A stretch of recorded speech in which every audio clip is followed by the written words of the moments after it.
na medida em que a gente vai envelhecendo, né? E você vai passando por algumas situações, você não pode fazer mais algumas coisas. Então, uma das coisas que você não pode fazer, se o médico fala para você evitar café, ele está falando para você cortar de raiz. Aí você diz de manhã, estou um pouquinho assim, fraquinho, vou tomar um pouquinho de café assim. Aí você chega e você sente que está tudo tremendo, assim. Você não pode mais, né? Não tem mais. Você não tem mais 20, 30, 40 anos, né? E já passou por algumas poucas e boas, então você não pode mais. Bora. Então eu estou assim, inventei, mas era uma tiquinha de nada. E a outra coisa que eu estou rindo de mim mesmo é que eu não sei qual dos dois óculos eu tenho que usar. Eu esqueci do óculos de leitura, né? Ou melhor, tenho somente os óculos de leitura, mas não esse outro que me permite olhar, né, mais ou menos aqui. Aí eu tenho esse no carro, auxiliar, então vai ser gostosa a nossa viagem de hoje. Muito bom, senhores, estamos falando de teologia bíblica, certo? E quando falamos de teologia bíblica, o fazemos desde a perspectiva de querer entender do que se trata, não necessariamente de aprofundar-nos nela. E por que fazer isso numa aula de escola bíblica? Porque entendemos que é o local certo para disseminar o conhecimento do povo, tá? Entre o povo. É uma forma de analisar as coisas, dizer, é por aqui, é por lá.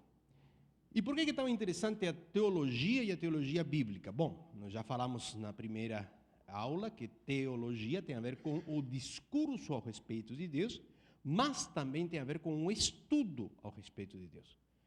Essa dupla, né, definição nos permite transitar facilmente entre o pessoal mais erudito e o menos erudito, entre o pessoal mais puxado para o lado da ciência, da academia, e o do dia a dia. E quando falamos de bíblica, nós não estamos falando de uma coisa que existiu sempre, quanto disciplina acadêmica. A teologia bíblica tem um início, 1786, tal de Gaubler, define o que é teologia bíblica. E o define em contraposição à teologia dogmática. Então você vai me dizer, nós somos batistas, nós não temos dogmas. Olha, na realidade nós temos alguns dogmas, sim. Nós temos coisas que não saem necessariamente da Bíblia na primeira, segunda, terceira, quarta leitura. São coisas que levaram muito tempo para serem produzidas e nós as aceitamos como cristãs. Uma das coisas que define o fato de como nós entendemos ser cristão tem a ver com aceitarmos a Trindade, certo? A Trindade não é uma coisa que você encontra um versículo que está vendo, aqui diz que Deus é triuno. Não, você não tem. Você tem indícios e depois a elaboração. O mesmo vale para a cristologia, tá? E para algumas outras coisas, não muitas, algumas outras só. E isso é dogma. Tá? E aí, a partir daí que se define o que é certo e errado. Tá? Por isso que nós definimos alguns grupos como heréticos. Né? Alguns grupos dizem de que Jesus Cristo não é vindo em carne. Né? Não, parou. Não é. Então, a teologia bíblica surge bastante recente na história da cristandade, nos mostrando um caminho alternativo à teologia dogmática. Né? Com um ferramental diferente, com uma profundidade diferente. E o material que nós temos, evidentemente, é que é a Bíblia. E do que a Bíblia fala? Vamos lá, se vocês fossem responder a esta pergunta, se alguém diz, do que a Bíblia fala ao final das contas? Não interessa se quem pergunta isso é um cristão ou é um não cristão. Tá? Do que a Bíblia fala?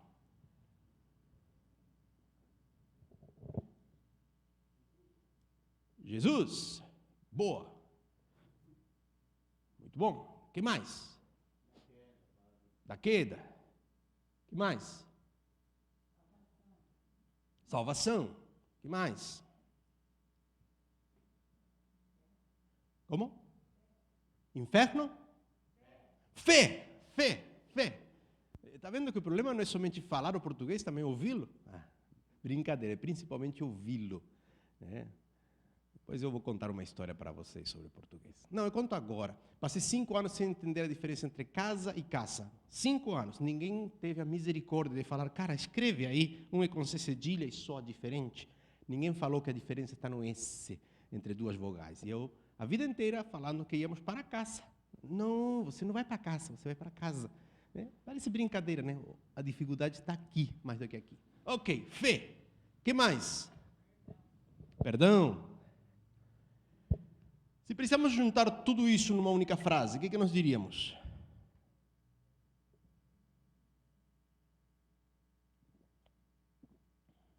Bom, talvez poderíamos definir que a teologia bíblica fala justamente sobre a revelação de Deus. Tá? O autor, para sermos honestos com o que o autor define, ele vai definir um pouquinho diferente. Eu gostaria de ler as palavras dele para entenderem. Caiu, deixa caído. Certo? A história da Escritura é a história de Deus, diz o autor. Tá? E isso não é exatamente o que eu estou propondo, tá? Somente para que saibam. Né? Por quê? Porque a história de Deus é muito mais abrangente. Sendo Deus eterno, ele não cabe na Escritura. Mas podemos negociar com o autor do livro a dizer que a Bíblia é o registro da revelação de Deus para o ser humano. Isso é bastante limitado, né? É bastante estreito, suficiente como para podermos lidar com ele. Tá? Então, é um registro histórico, sim. Então, a gente entende que temos história, tá? No bom sentido, no correto sentido das palavras, nós temos mitos criacionistas. Tá? Não, por favor, não entenda mito como uma coisa errada, estranha, né, ou mentirosa, senão que são histórias que, de alguma forma, chegaram aqui, mas não é necessariamente uma descrição dos fatos. Por exemplo, quando você fala, alguém está na Bíblia, né, que Deus encheu a terra de água. Tá?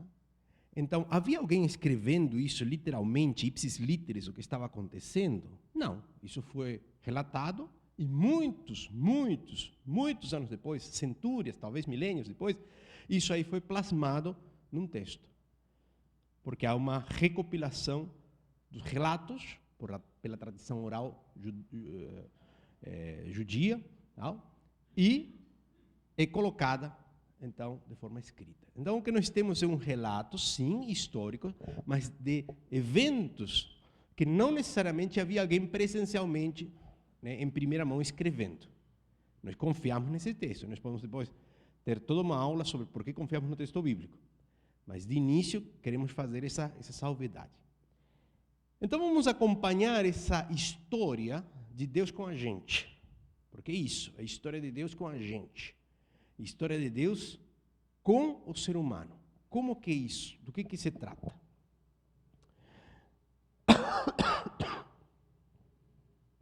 A Bíblia começa e encerra com um Deus glorioso. Coloca aí Gênesis 1:1. Como que começa? No princípio criou Deus os céus e a terra. A Bíblia começa relatando um Deus glorioso. E como que termina Apocalipse 20 até o final do Apocalipse? Com um Deus glorioso, retornando, restabelecendo o seu plano original, voltando ao plano original. Ele não desistiu do plano original. Isso quer dizer, ele não desistiu da humanidade. Isso é muito importante, porque na medida em que formos acompanhando, vamos ver ele dizendo, e se arrependeu Deus de ter criado o homem, por exemplo. Ou quando vem falar, vem destruir Sodoma e Gomorra, né? Ele estava arrependido daquilo lá. E ele se arrepende do mal que ia fazer, depois volta. Né? Ali em Sodoma, Abraão intercede, se põe no meio tal, e não tem jeito.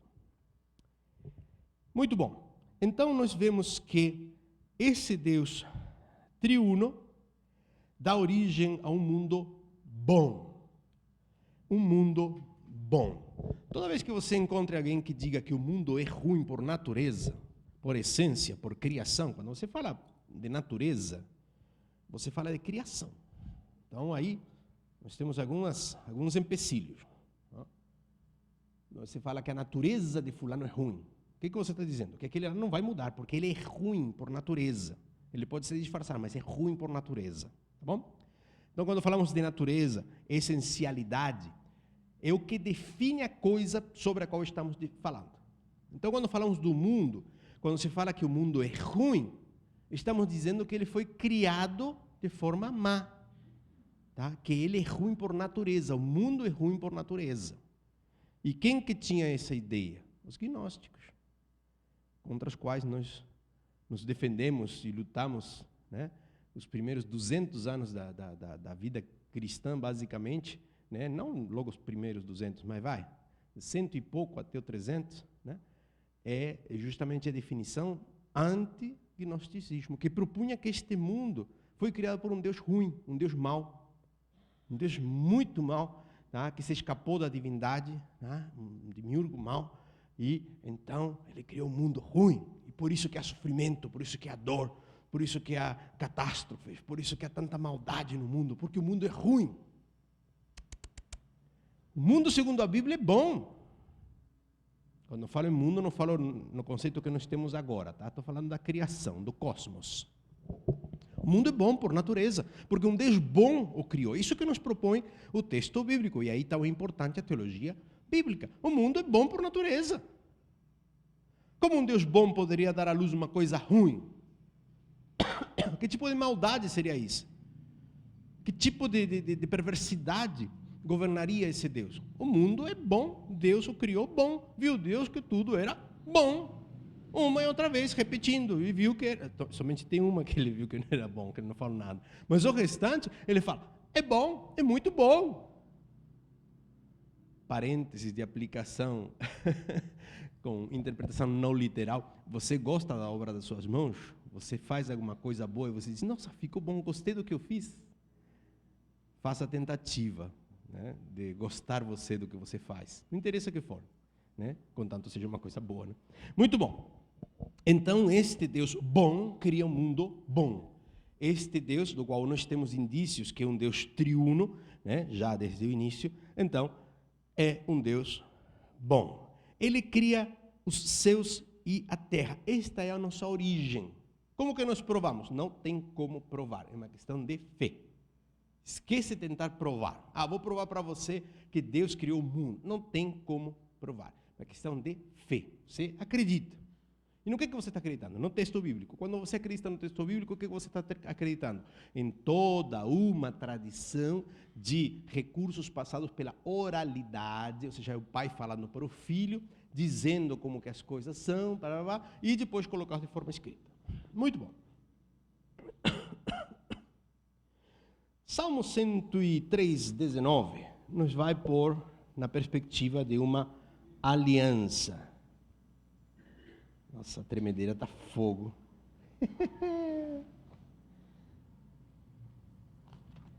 Não sei se eu chego. Aí.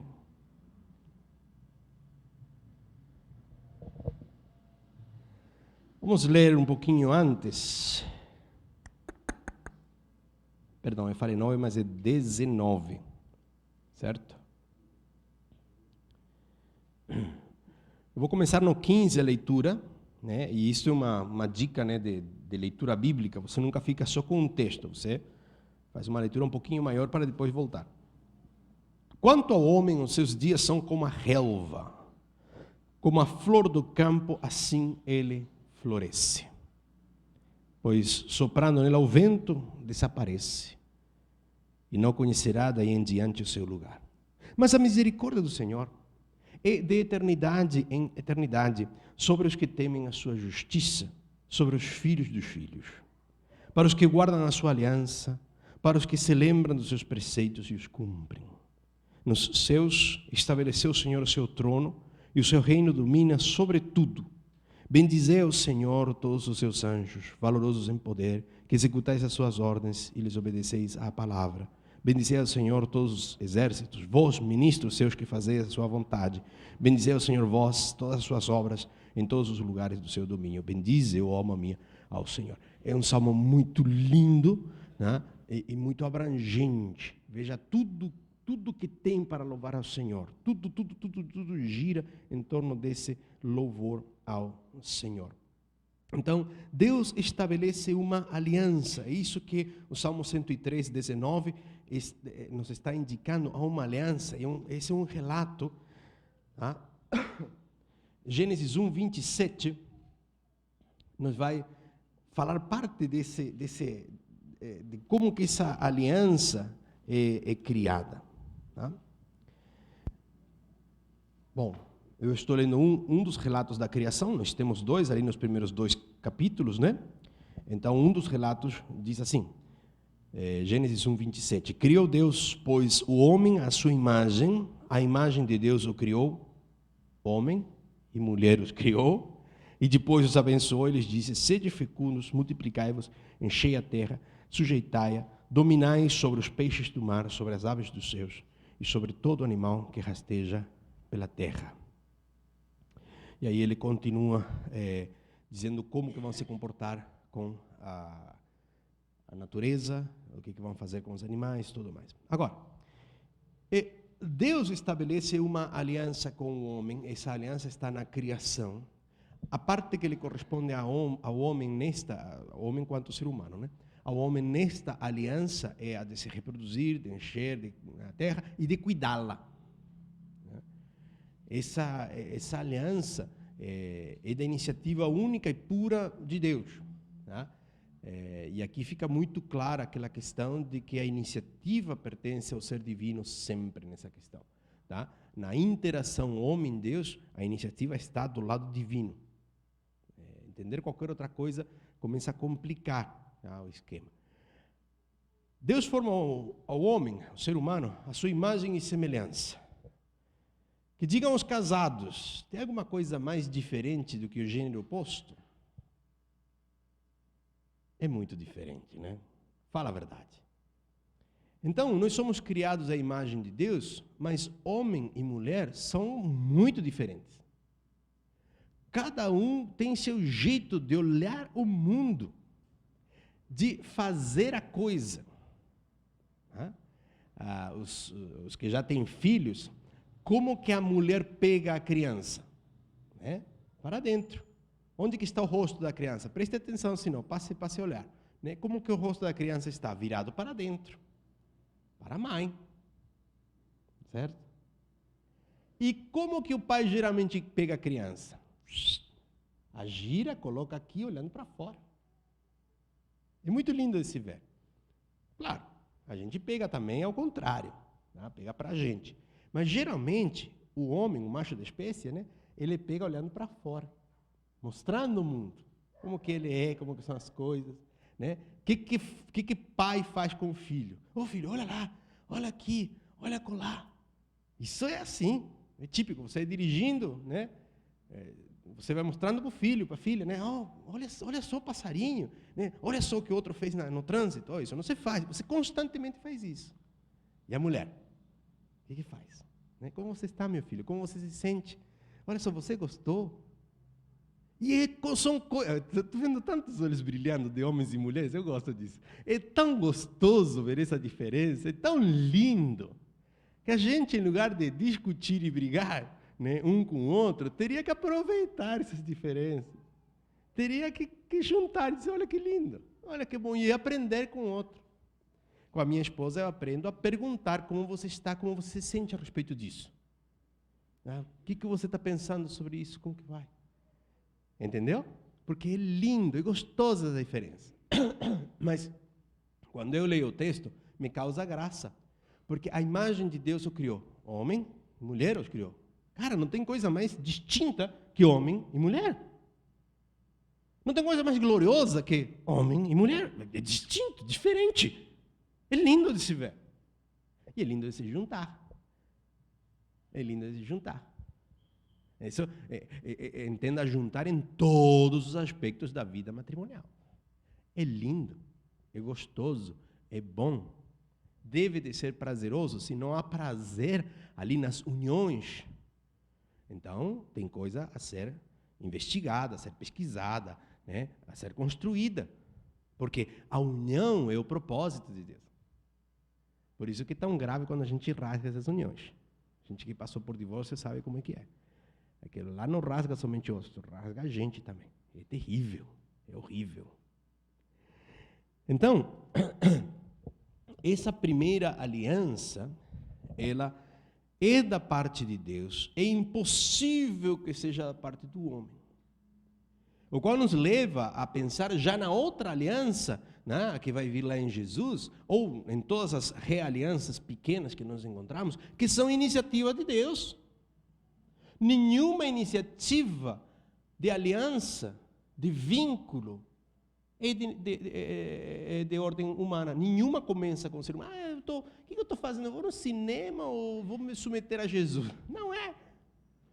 Não é. Se você sente vontade de obedecer a Deus, de seguir a Jesus, então, necessariamente isso veio da parte de Deus. Esta aliança, o autor define como um compromisso solene, garantindo promessas e obrigações assumidas por uma ou ambas partes pactuantes, selado com um juramento. Tá? Então, Gênesis 2, 16 ao 17, nós vamos ler desde o 15, né?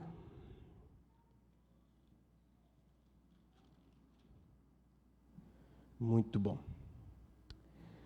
Então, segundo o relato criacionista, tomou, pois, o Senhor Deus ao homem e o colocou no jardim do Éden para o cultivar e o guardar. E o Senhor Deus lhe deu esta ordem: de toda árvore do jardim comerás livremente, mas da árvore do conhecimento do bem e do mal não comerás, porque no dia em que dela comeres, certamente morrerás. Então aqui nós vemos essa aliança formalizada, segunda vez, né, ou segunda instância, segundo relato, né, essa formalização de como a aliança deve de funcionar. Muito bom. Eu deveria entrar agora a falar das consequências dessa aliança, mas o tempo não vai dar. Eu já supunha que o tempo não ia dar, mas não que não ia dar tanto. Comentários de vocês sobre isto. O registro da história de Deus, relacionando-se com o ser humano, a aliança que inicia-se em Deus, tá? E a nossa responsabilidade como parte integrante da criação de Deus. Algum comentário de vocês? Alguma coisa que vocês queiram acrescentar? Pode tirar também, mas é difícil. Fala, Jales.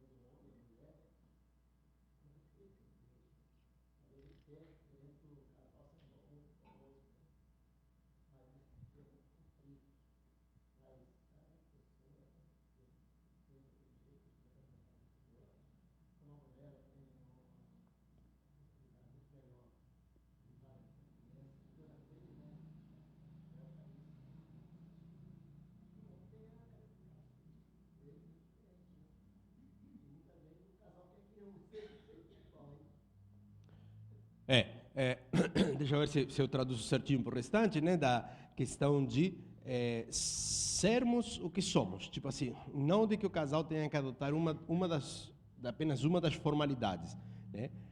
Tipo, às vezes queremos de que o homem seja mais feminino, que a mulher seja mais masculina nos seus pensamentos, né? Mas temos que aceitar como vem, né?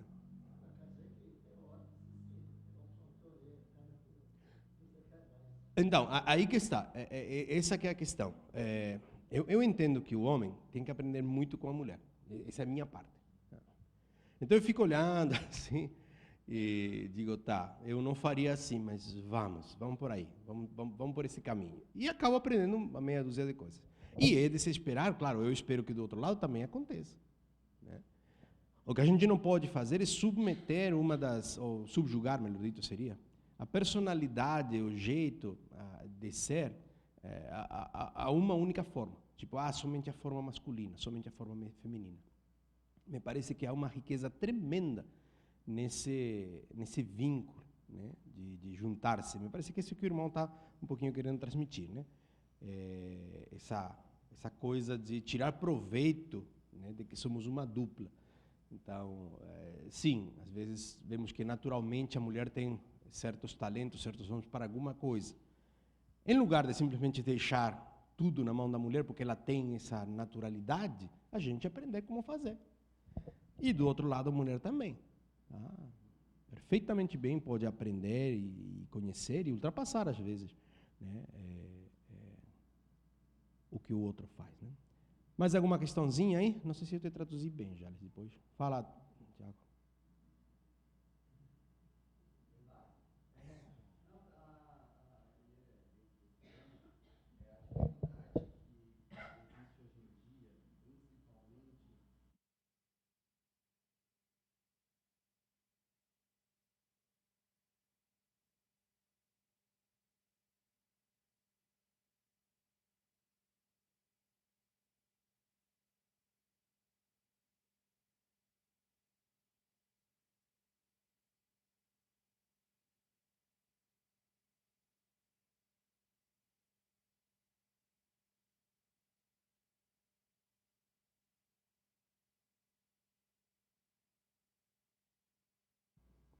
Vamos pegar a bola aqui, vamos ver se eu consigo se eu consigo fazer um passe legal a partir daí.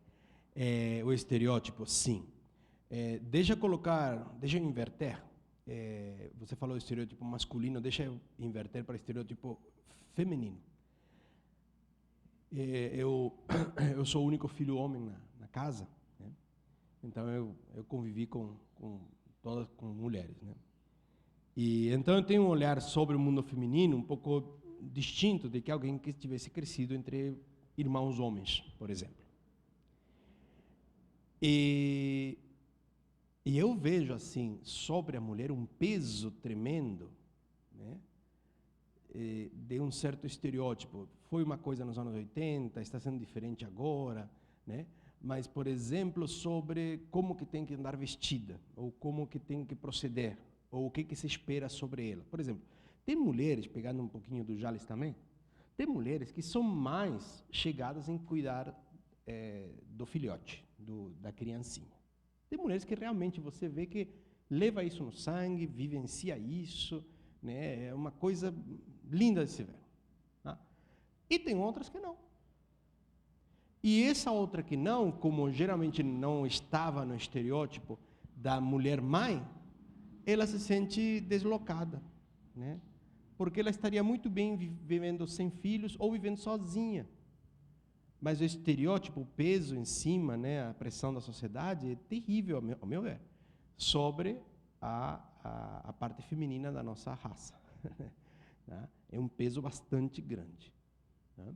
E, às vezes, a mulher sofre com isso. Corresponde ao casal cristão, me parece, encontrar a forma de adequar tudo isso. Né? Corresponde ter ciência de que isso acontece e de como a gente conviver melhor com isso, aliviando um pouco a pressão sobre, no caso do meu exemplo, sobre a mulher. O mesmo acontece do outro lado, sobre o estereótipo masculino. Tá? É o cara que somente ele que traz dinheiro para casa, ele é o forte, ele nunca chora. Sabem aquelas coisas? Não sei se, Tiago, você estava indo mais ou menos por aí. Né? E então esse homem que nunca chora, que nunca sofre, que nunca expressa um sentimento, ele vira uma panela de pressão. Né? Ele não consegue, tá? Porque, em parte por causa da sua natureza, que é mais restrita. Né? E aqui podemos lançar mão de outras ciências para explicar melhor isso, mas basicamente, né, temos sido criados, educados ao longo de milênios para andar sozinhos. Né? E então isso é muito complicado para um homem. Ele tem que encontrar o refúgio onde ele possa falar o seu sentimento, que não seja o fundo de um copo de cachaça, que não seja, né, os amigos no boteco, né, que não seja a morte forçada, entendeu? O suicídio, né? Que ele encontre vazão para os seus sentimentos. vazão para as suas emoções. Eu sei o que é isso, eu vejo isso muito, tá? Em pessoas que perto de mim, em homens perto de mim, que não conseguem, fica mudo. Sabe aquela brincadeira que eu fiz mais cedo da mãe com a criança, que pergunta como você se sente? Você pergunta para um homem deste, de 60, 70 anos, como você se sente? Não sabe! Porque o peso do estereótipo lhe foi colocado tanto em cima que ele nem mais sabe, nem mais tem ciência do que sente, porque não pode sentir. Durante 20, 30, 40 anos, ele esteve preso a não dizer o que sente, porque é tomado como qualquer coisa menos homem. Então é complicado. Isso, claro, abre espaço para outras discussões, mas é a minha colocação a respeito do que o Tiago me entrega. Então, não sei. O que mais? Fala, Tiago. Tiago 2 agora.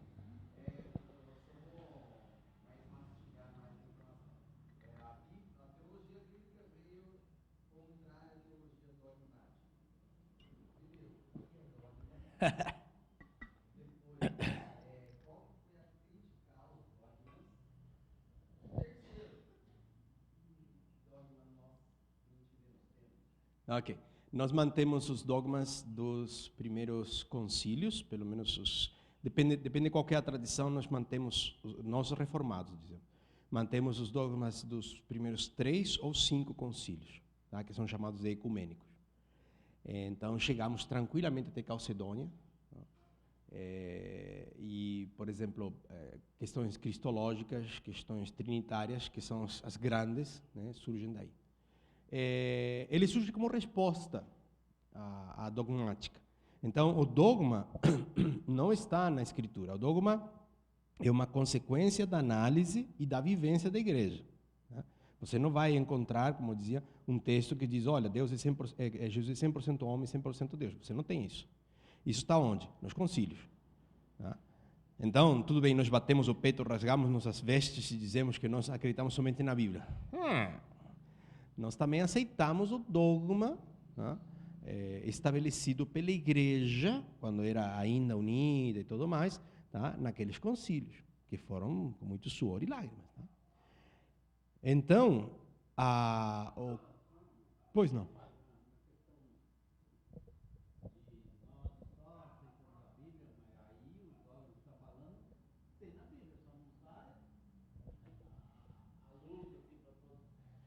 Não, exatamente.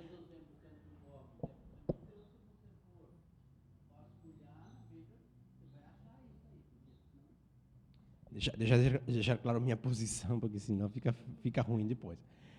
Todos nós, isso me inclui, acreditamos num Jesus 100% homem, 100% Deus. Todos nós acreditamos em Deus triuno, tá? Em igualdade de condições, igualdade de glória, tá?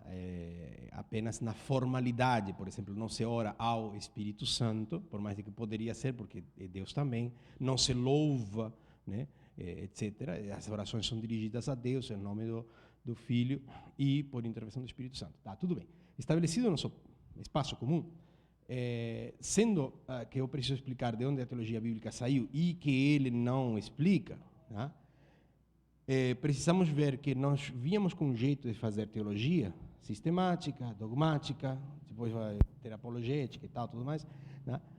Este teólogo, Glauber, ele diz, nós precisamos de um ferramental diferente. E o ferramental diferente é voltar à base. E estamos falando de final do século XVIII, né? 1786. E ele, a partir daí, estabelece, né, a contribuição da teologia bíblica como tal, sem olhar para o dogma. Tipo, como que eu faço olhando apenas para a Bíblia? Para dar as ferramentas necessárias de forma descritiva. O que a Bíblia me traz?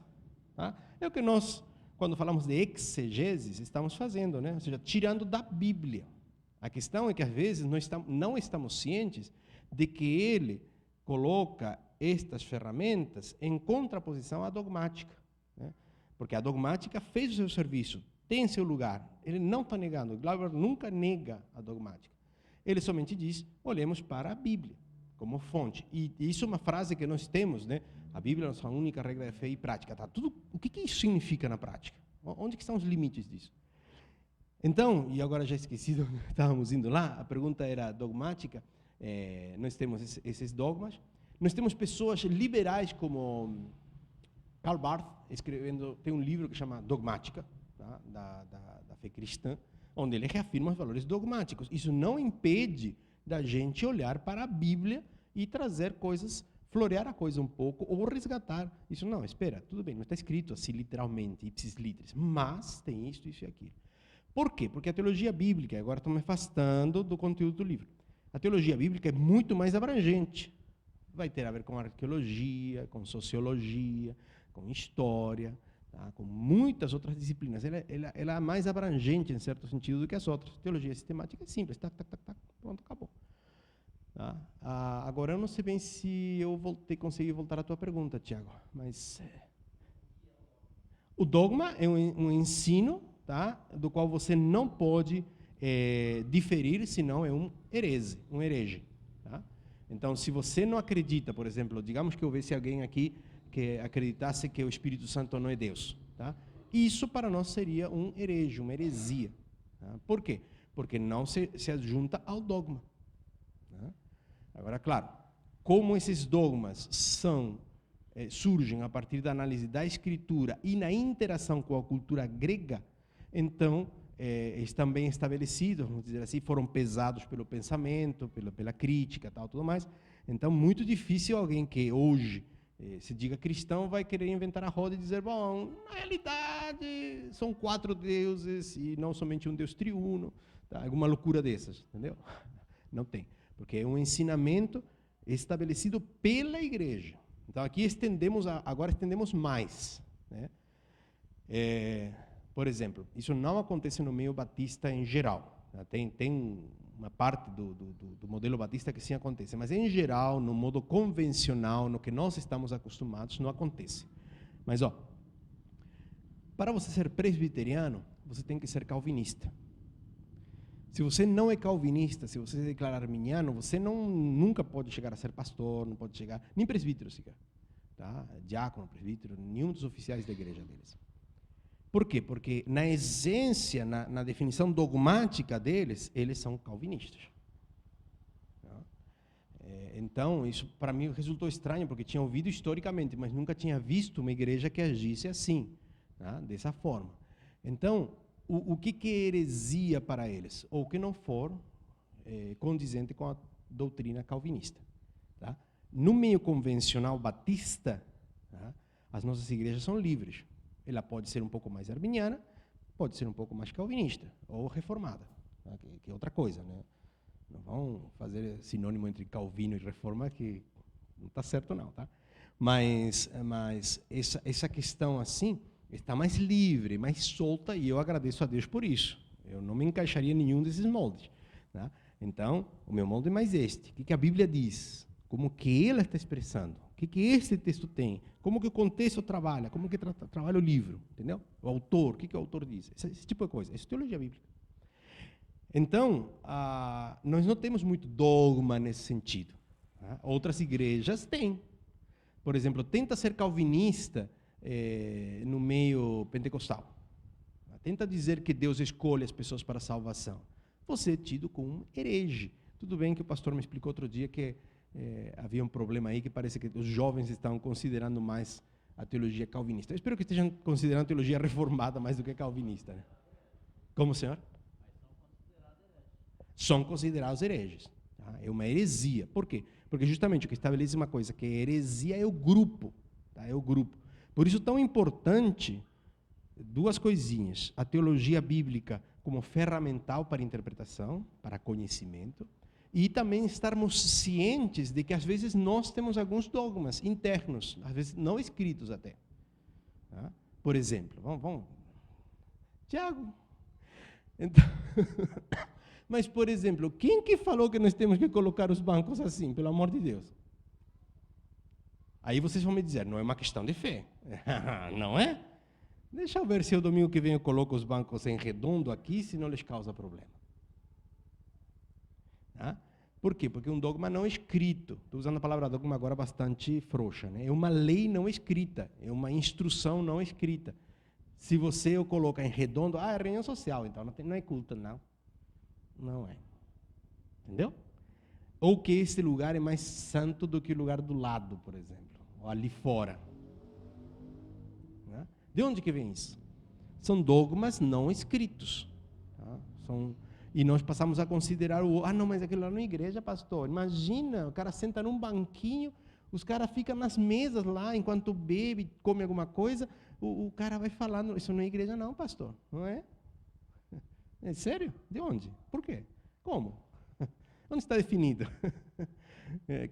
Que lei conciliar definiu assim? E aí você vai descobrir a lei conciliar que define a estrutura esta daqui, por que nós deveríamos de truncá-la, né? Mas tudo bem, isso é crítica minha. Muito bom. Então, entende a questão, né? Dogma, lei estabelecido e heresia, né? É uma coisa do grupo. Então, essa é a segunda coisa que nós temos que ter em conta, é que os dogmas existem, são próprios dos grupos. Tá? Ora, maiores, como uma igreja presbiteriana, que é hierárquica, ora menores, como é o modelo batista, que somos aqui somente, não devemos contas para ninguém. Certo? Encerramos ou mais alguma pergunta? Fechou? Muito bom. Tiago.